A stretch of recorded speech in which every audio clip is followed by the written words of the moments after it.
Much, and we also have Magnus Carlsen with us here just to give a quick reaction on not the chess situation as much, but the match situation.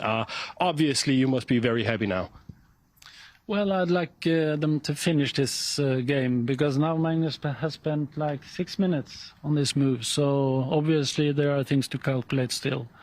But of course, we have talked about how Game 6 was very important, Game 8 was very important, but this is at least as important probably with regard to the match outcome. So I'm just thinking emotionally, you must be a very, very proud dad. Is it possible for you at all as a chess fan to feel a little bit sorry for Jan here? Well, if Magnus wins this game, yeah, maybe, yeah. But I still like Magnus to win the game, frankly. Yeah. Well, thank you very much. So there you have it. The empathy has not turned off completely, even though Henrik is, of course, a very proud dad. Yeah, and of course he is correct as well. You know, Magnus, he has 5 minutes left for the next 5 moves. It's getting slightly worrying. I guess Magnus is just debating whether to go and capture a pawn with the black knight. If he can get away with it, then he grabs even more material. He'll be technically 4 points up on the board, but he doesn't need to necessarily. Lawrence pointed out some very nice knight maneuvers that I think just kill the game, that should win very quickly. But if you see the most ambitious move, you've got to rule it out first. And if he sees no reason to rule out the black knight taking the g3 pawn, then he might well play it. And that knight actually also has a route round to the b5 square that you mentioned, Lawrence, using some checks. And there he goes. He does indeed take the pawn. So greed in this situation looks pretty good. It's good. OK. Well, let's see what Nepomniachtchi now does. He likes... I would never take that pawn, but that's just me. No. If you've got 4 minutes, if you don't have time to calculate, then why bother, right? But Magnus, he calculates quickly, and he spent, what was it, 7 minutes there or so. So he had enough time to calculate that his knight still is on a decent circuit and it can get round back to stop that white A pawn that's running. Nepomniachtchi, meanwhile, surprised? He's surprised, yeah. Or bluffing? It's a bluff. You think it's a bluff? Yeah. Maybe he just ruled it out like we did, kind of just automatically, just thinking, oh, there's no reason to grab that pawn. Black loses a bit of time with the knight. But after a bit of calculation, I think he'll realise that, actually, it's just a decent move. And now Black can win in several ways. Black actually has a pawn majority on that king side. So... just to illustrate, like, a variation here. So let's say Jan pushes, pawn to a7. Okay. Rook to a8, only move. And now let's say rook to a6, which I think is his idea, to threaten knight a4, knight to b6. To go after this rook in the corner. Yeah. Takes a while. Now knight e2 check. Yep. Important that we have that check. King f2, knight d4. OK, let's go, just in case I need knight these two. c3, sorry. And, yeah, actually, this even stops knight a4, doesn't it? So this square is protected by the black knight. And actually, he goes for the same idea as yours, but he starts in a different order. He pushed his knight backwards. Magnus now gives up a pawn to open very up this nice bishop. move, yeah. Classy stuff. And, OK, the white pawn steps forward. OK, Magnus has got this all calculated. Let's go back to the players, because we could well see... Still weird that he went for this one, because knight b6... OK, so white's actually maybe going to win a piece back, but he's going to be 2 or 3 pawns down, unfortunately. So, yeah, you're right. Strange decision, maybe, by Magnus. I would have done knight e2, knight d4, but OK. When if it's winning, it's winning. It doesn't really matter how you do it, because he is a bishop and a pawn up. The bishop comes to c6. Yeah, so the bishop actually might... I mean, it's lived a pretty sad life, this whole game, Black's bishop, but it might just give itself up for that really important white pawn. And then, in the meantime, Black's knight is going to go hunting for pawns on the other flank. And, yeah, I envisage this one being 3 pawns down in an endgame for Nepomniachtchi. And it doesn't sound as bad as being a whole bishop down, but still hopeless, unfortunately.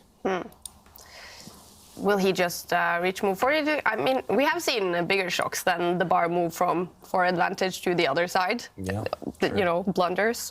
They will take a blunder, but... That tends to be in positions with queens on, where there's mutual attacks and it's a bit of a race. This one, simply not a race. No counterplay, really, for white once the e7 pawn disappears. And actually, maybe we should just quickly show this before Nepomniachtchi makes his move, just to show what we think is going to happen.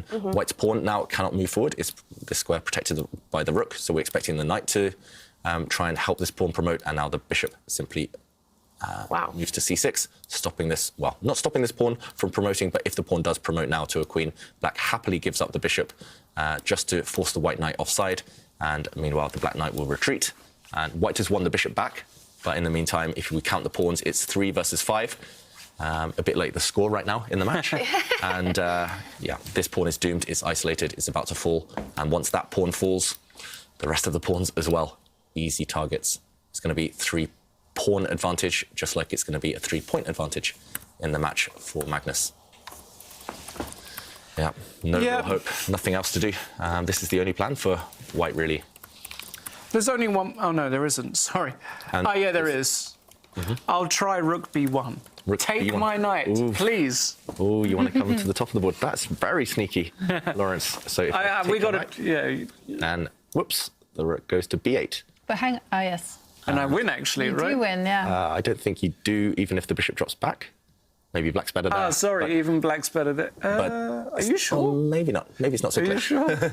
Anyway, you definitely want to avoid this if you're Magnus Carlsen, so you won't take this knight. Instead, Lawrence. Sorry, I gotta show something. Okay, show Just me. go there, just to illustrate the hopelessness of Jan's task. In the absolute best case scenario, the best case, in that position there, Kaya, after bishop takes a4, rook b8, even if I go rook takes rook, allowing you to queen, I'm not sure after king h7 this position is losing for black. I put the knight on f5 and the king on h6, and I probably even have a fortress. Yeah, you put the knight there, you put the bishop in the centre, and white's queen alone will not be able to... Even that doesn't look losing for black to my eyes. And that's if Magnus went completely insane, which is just not... If you let white get a queen, basically. Even allowing white to get the queen, I'm not even sure that... Is it? I'm curious if that's a question for another day. But it's a big difference between a draw and a loss for Jan Of Nepomniachtchi, course, though. but that is in the best case scenario where Yeah. Magnus forgets how to play chess. And Jovanka, you wanted to show how we refute this move, Yeah. the rook coming to the top of the board. You just put the rook Yeah. on the promotion square. That's And once the rook does come down to the 7th, 8th row, then just rook takes pawn. Yeah, again, Or once you giving up the bishop for that key pawn, and now once the black king moves, yes, you actually give back some material with black, but at the very end, you should still be winning. Here, it's only a 1-pawn advantage, about to be 2, but still sufficient for Magnus. There might even be quicker ways, easier ways to win this game. Yeah. But yeah, this is, again, at the very least for Magnus. He's going to be 2 pawns up in an ending. I mean, is there any ideas with the rook coming down to the 7th row? Try to do some action like that. Sorry. Yeah, I don't think there's time. White's Yeah. knight is hanging on the edge of the board, so there's no time to... It's a pity. Yeah, just out of ideas. lots of ideas. I think he'll play the rook move. I think that's the only chance. Yeah, why not? Rook to b1. And actually, yeah, black can even, for example, just move the king in that position.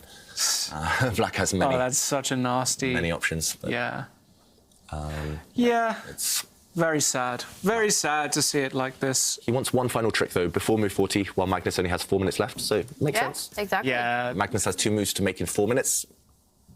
I've seen worse things happen, stranger things happen than a blunder on move 40. Yeah. And even just to calm himself down after making that blunder, realizing it, you know, to resign immediately, you're probably going to be even more emotional, right? For sure. And, okay, he takes the this pawn, pawn with his knight. Which is like the least... The least scary move The for least black. scary move, exactly. Black's bishop Maybe now his is... idea is to put his knight on. I'm trying. put his knight on the c7 square, or Yeah. trying to combine. I know.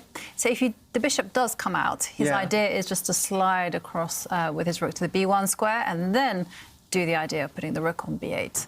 Yeah, maybe. Doesn't look too effective, unfortunately. Black, for example, can just put the rook in the corner and everything's defended, but... Yeah, bishop c6, exactly, rook b1 and rook a8. So Magnus will play one of 2 moves now. He'll either bring the black bishop out to stop the white pawn promoting, or he'll block the pawn with his rook. In fact, rook a8 might be more precise. That might put an end to all of white's ideas, Yeah, I think that move pretty much wins on the spot. doesn't it? Yeah. The black rook just parking itself in the corner, and white needs 4 or 5 moves to rearrange the Yeah. pieces and create a threat. But I have to say, I mean, it's very unlikely that Magnus won't play one of those two moves. But if he doesn't, Okay, only 2 moves. Only two moves but, to I win. mean, unfortunately, they're pretty obvious because Yeah. you have to stop the pawn promoting. So you're not really going to move your king. What would be a bigger blunder, Magnus not playing one of these 2 moves, or Jan earlier missing that his bishop was trapped? Oh no, this would be the even greatest bigger. blunder of all time, probably. Oh, wow. I mean, in a World Championship match, it's not even close. I mean, the bishop blunder was horrendous, but if Magnus doesn't play rook a8 or bishop c6, it's beyond. Well, it's there. Definitely thinking about it, though. Is it so? There's only 2 moves in Yes. this position for Magnus. Yeah. Everything else is a blunder. Yeah. He might not even be losing, actually. No, Definitely he's not not. losing if he... Yeah, Okay. he No, might even still be better. No, he's not better. He's slightly worse. But After king h7, he's worse. it's slightly worse. Really? Yeah. I'd take He'll black never lose there that all position. day. He'll never lose that, Magnus. I even would still take black there. But okay, the But thing is, we're though, talking about, yeah. We're talking about black accidentally blundering his rook for that white pawn, that far advanced pawn. I But mean, he has to have. Yeah. And there you go. Definitely finds a right move here, The right- Magnus. The rook blocks the pawn from promoting. yeah, and that might be the final shot. One more move now to make before the time control, before both players get an extra hour. And that will be the signal, I think, for Jan to throw in the towel. Yeah. So he makes one more move. Would you resign in a World Championship match here, or would you continue? I would play till move 40, but Okay. I mean, I'd see nothing useful for white to do now. For example, I might just move the white king, attack the black knight, and if black moves it, then I go off to the relaxation room for Yeah. like 20 minutes, come back, and then resign, just to Ooh. keep my opponent at the board. Yeah. But I think sportsmanship-wise, probably you don't want to keep your opponent waiting. Probably you just resign, right? Well, I mean, would you do here, Lawrence? I wouldn't be in this position. I would have resigned a few moves ago as Jan. To just keep all the energy. Well, actually, maybe it was good for him to play some moves. Just To get rid of the nervous energy. Yeah. It feels a little bit like it, right? especially with another game tomorrow, it's nice to just touch the pieces because one rest day, from my experience, even just having one rest day, you can feel rusty afterwards. I can tell you not in the this. zone, at least. I can tell you this. Tomorrow, if Magnus opens 1e4, Jan will not play 1e5. Yeah. He will not play king's pawn opening. No He's more playing Petrov defence. It's time for a Sicilian Yeah. or some French. Yeah, It's time to one of those two. Yeah, it's not even a question. And I can guarantee Magnus will open with his king's pawn in, Yeah, in no situations where he's happy with the draw. Okay. He always does it. No question. That's a tip for all my rivals in the prediction channel. Magnus will push his king's pawn, but I don't know what will happen after that. All right. What will you do, Jan Nepomniachtchi? Dejected. Look at his body language. Just somebody who he hasn't come to terms yet with what's happened. I think he's not. It's like those moments in your life where something, unfortunately, that happens to us, all of us happens, and you can't quite believe it. He's in that phase, and Are you impressed by his poker face, though? I mean, really. occasionally it breaks, but not really, no. because unlike poker, we can see exactly what's going on. Yeah. We can see the cards on the table face up. And you can put the poker face on all you like, but Your opponent has a full house. your you have nothing. opponent's the greatest player of all time, and everybody knows. And yeah, Do you again think it's no chess moves going through his head right now? No, not Everything really. else, basically.